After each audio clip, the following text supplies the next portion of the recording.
What up, y'all? This is your boy, Mr. Downtown Ray Melo, and you're listening to the Entertainment Report for Thursday, April 2nd, 2015, delivering some of the major stories and trends going on in the world of entertainment and beyond. You can follow the show on Facebook or on Twitter, facebook.com/The Entertainment Report with Ray Melo, that's RAYMELO, or on Twitter @The Enter Report. You can listen to the Entertainment Report anytime you want on iHeartRadio. Just search for the Entertainment Report, and it'll take you to our page. Fury 7's long road to the big screen reached the finish line Wednesday at the world premiere in Los Angeles. Star Vin Diesel and producer Neil Moritz were both visibly emotional when speaking about the loss of star Paul Walker at the TCL Chinese Theater in Hollywood before the screening. This movie is more than a movie, said Diesel. There's something emotional that happens to you when you walk out of this movie and you appreciate everyone you love because you just never know when the last day is that you'll see them. The passing of Walker, who died in a car crash in November 2013, pushed back the release of the Universal film as the studio and filmmakers took time to mourn the death of the star and rethink the ending of the film to give Walker's character's storyline a proper ending. Diesel said when returning to the film after the death of Walker, "I'm going to tell you, last year it was really tough to come back to work." But he added that the support of his castmates, Universal and director James Wan helped him to return to complete the project. Along with Diesel and Moritz, many of the stars of the franchise attended the premiere, including Dwayne "The Rock" Johnson, Michelle Rodriguez, Jordana Brewster, Tyrese Gibson, Jason Statham, Ludacris, and Luke Evans. Walker's younger brothers, Caleb and Cody, who stepped in to help finish the film after their brother's death, also attended the premiere. The passionate audience was quick to cheer when Walker first appeared on screen during the late actor's especially action-packed scenes at the final moments of the film. Wan, who made a big step from his successful horror projects like Saw and The Conjuring to direct Furious 7, says he still gets emotional watching the film, no matter how many times he saw it during the editing process. He told The Hollywood Reporter at the after party, "Every time I see the ending of that film, it still hits me so hard. I made this movie, I made that ending, and it still gets me." At the after party at the Roosevelt Hotel, moviegoers were in a good mood enjoying food and drinks while surrounded by gold-covered go-go dancers. Diesel was spotted taking photos with Universal's Donna Langley, who he earlier in the night described as "my sister Donna Langley," because of all her support of the franchise. But above all, Walker was on everyone's mind.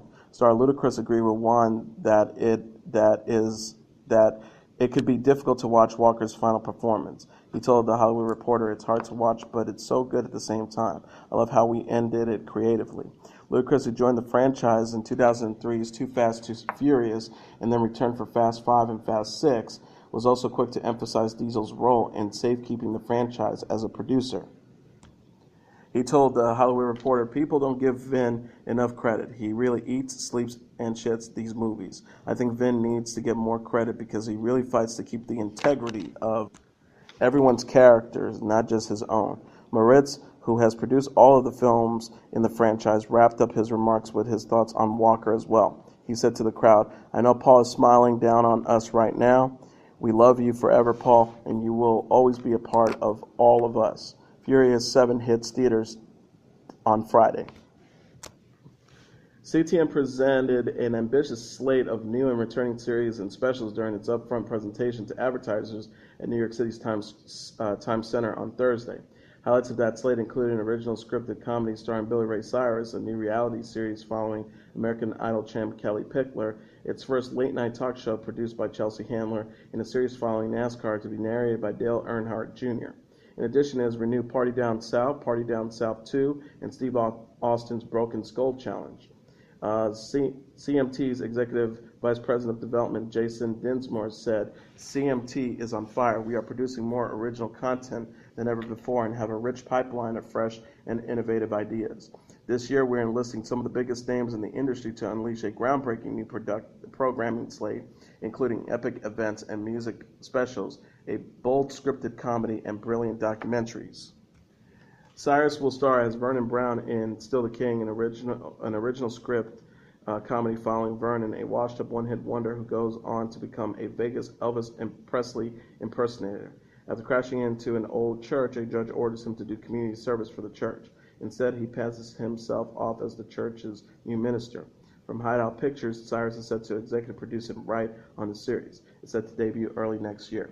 Premiering on September 18th, I Love Kellie Pickler will follow the country singer and husband Kyle Jacobs, who describes as her complete opposite. Ryan Seacrest will executive produce with Pickler, Jacobs, Eugene Young, and Rabin Golan. Handler will executive produce the Josh Wolf Show, CMT's first late-night show, hosted by E's Chelsea Lately alum Josh Wolf. Airing Wednesday through Saturday, starting on June 11th, the talk show comes from Free 90 Media's Brad Wallach and Tom Brunell.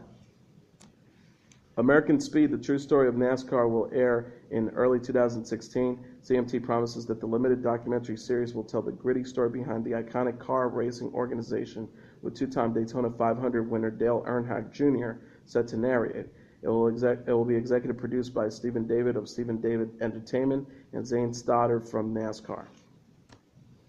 Sony Pictures Classics has acquired worldwide rights for the Hank Williams biopic I Saw the Light, starring Tom Hiddleston, the studio announced Thursday.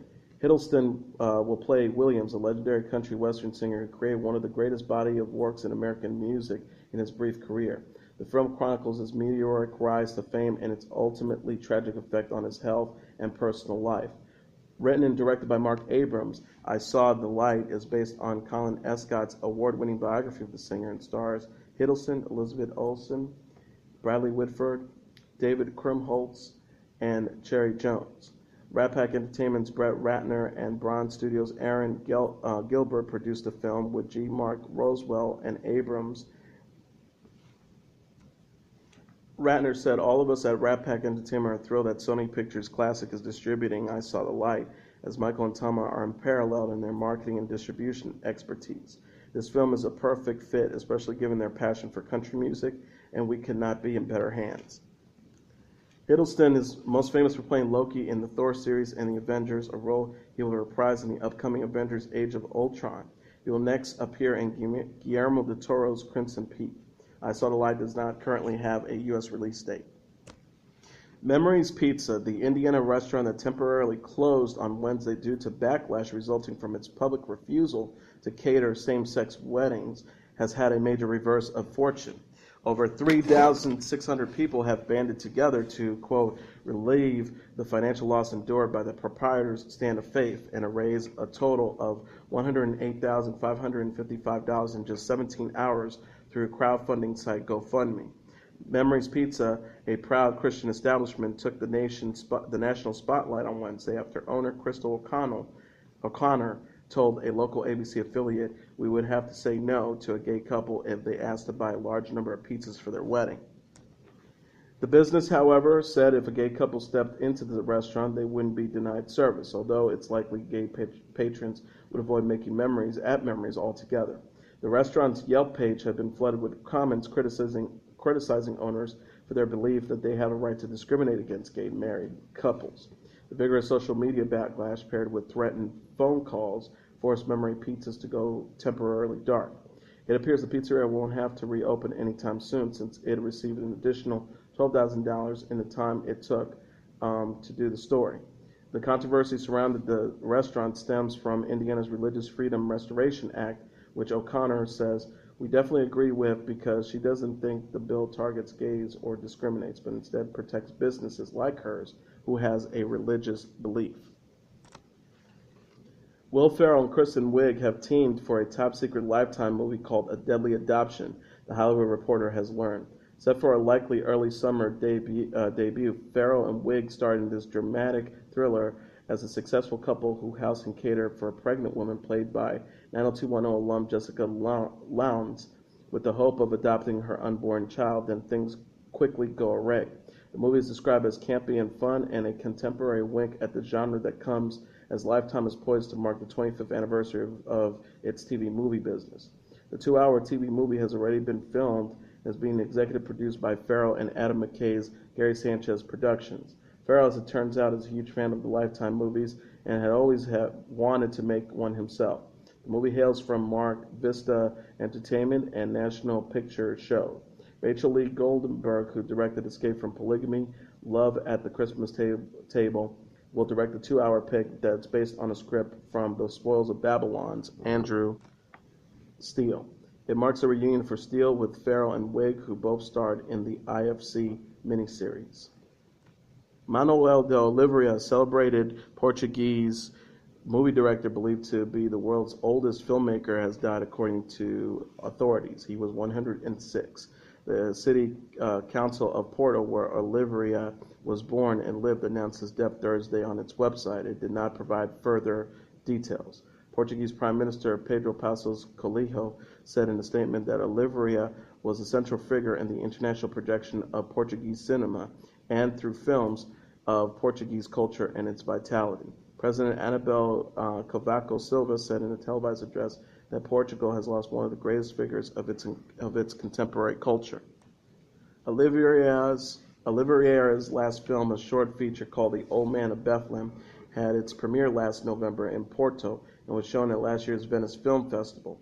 Oliveira's career began with a silent documentary about Porto, Portugal's second largest city, in 1931. He made his first feature-length movie in 1942, but his output was sporadic until he was 76, when he began directing roughly a film every year. Despite his huge output, more than 30 feature films and dozens of short film and documentaries, he achieved broad international recognition only in the 1990s and was best known as an art cinema auteur. He was over 100 years old when his last feature film, Gable and the Shadow, came out in 2012. It was in French and starred Michael Lonsdale, Claudia Cardinal, and Jeannie Moreau. He was also a regular at Cannes, where 3 of his movies were nominated for the festival's Palme d'Or top prize and other European film festivals. Cannes awarded him a Golden Palm for Lifetime Achievement in 2008, and the Venice Film Festival twice gave him career Golden Lions in 1985 and 2004. Oliveira's later work drew the interest of mainstream actors. In his 1995 film The Covenant starred John Malkovich and Catherine Deneuve in a romantic mystery. Deneuve said in 2005, Manoel de Oliveira is very, very special. He works all the time and he writes the script during the night. David Bowie will bring his iconic screen character, Thomas Jerome Newton, from the 1976 cult British sci-fi film The Man Who Fell to Earth to the stage as part of the 2015-2016 season at the Off-Broadway New York Theater's Workshop.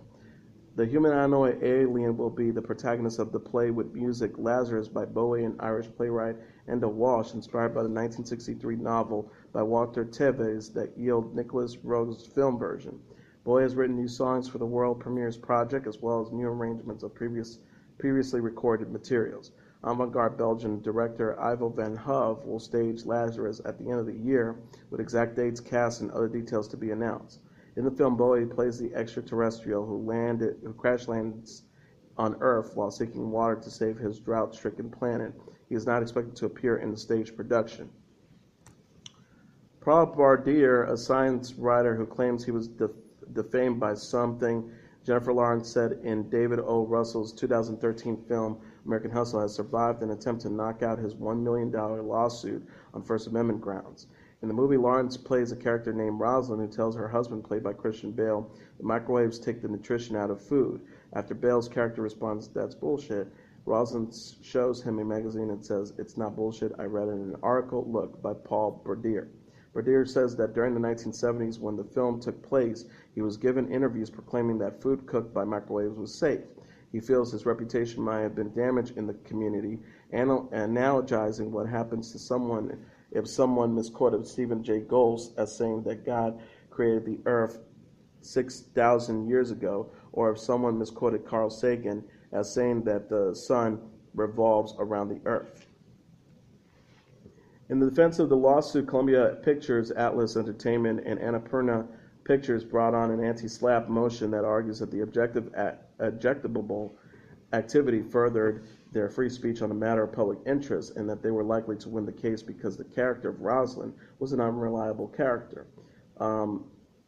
Defendant lawyer Louis Petrich, in a written brief statement, said last week, "Reasonable people would recognize that they are watching a screwball comedy in which nothing the Rosalind character says can be taken as a fact."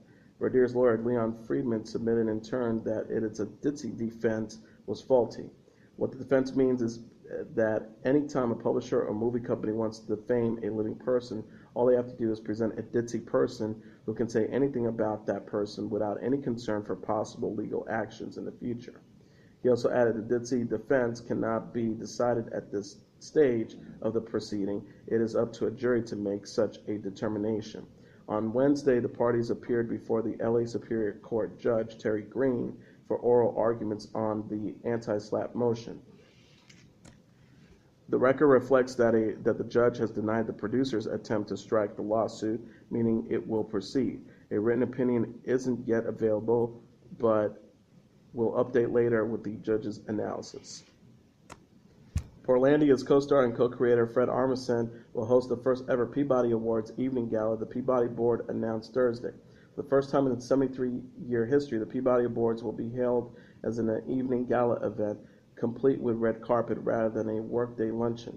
The event will take place at New York's Caprini Wall Street. In June, Pevo will air a 90-minute primetime special that combines the best of the ceremony with interviews and clips of winning programs. In addition to his Peabody and Emmy-winning turn on Portlandia, Armisen was also part of the 2008 SNL cast that won a Peabody for its satirical presidential election coverage. The Peabody Award recipients for the calendar 2014 will be announced over a 2-week period beginning Tuesday, April 14th, with the individuals and institutional winners. Entertainment winners will be announced live on ABC's Good Morning America on Thursday, April 16th. Winners in the categories of news and radio will be announced on April 20th, while winners for documentary, web, interactive, public service, education, and children's programming will be announced on April 23rd. And finally, if Jimmy Fallon is the prince of not being able to keep a straight face, Wednesday night's Tonight Show guest Pharrell Williams must be the king. Fallon and Williams' 1980 R&B duo alter egos Afro and Deziak stopped by the NBC late-night series to perform their lost hit, Girl, I'm Gonna Get You in the Mood, and the two other eerie similar tunes. The live performance was queued up as video clips from the Fox show American Power Hour. Let's hear part of that video right now. It's funny that you mentioned them because earlier today I was digging through a cage full of tapes down in the basement.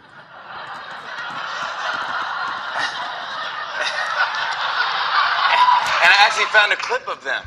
And so, you guys want to see a clip of Afro and Deziak? Here they are on American Power Hour singing, Girl, I'm Gonna Get You in the Mood.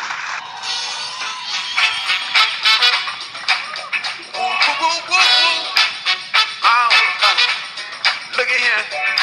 Girl, I'm gonna get you in the mood. Gotta light some candles. Girl, I'm gonna get you in the mood. Grab my love handles. I said, girl, I'm gonna get you in the mood. I'm wearing socks and sandals. But before we do, we just got one question to ask you. Girl, can you pay my rent this month?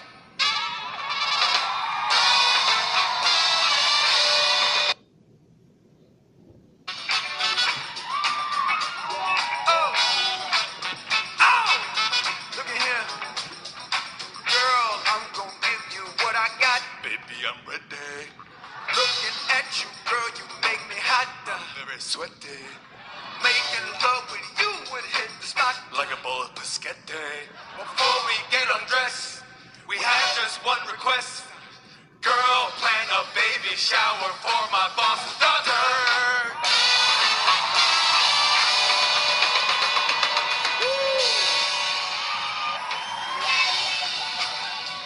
Oh, girl. I'm so glad you're here right now, girl. I think it's true love, girl. Deziak, Kellie. Speaking of love, we'd really love if you could do us a solid and perform the following tasks. Girl, can you cover my shift? Girl, let's go camping with my uncle. Girl, can you take a drug test for me? Girl, can you and your friends carry a football table? Up 6 right there to my little apartment.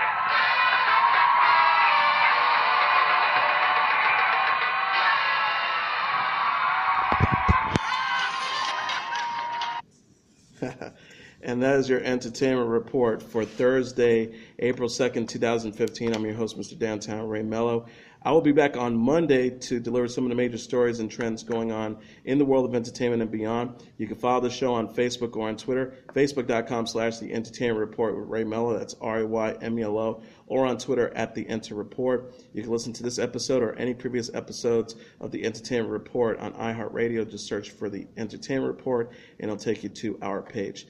Everybody have a great, happy Easter weekend, and I'll see you on Monday. Bye.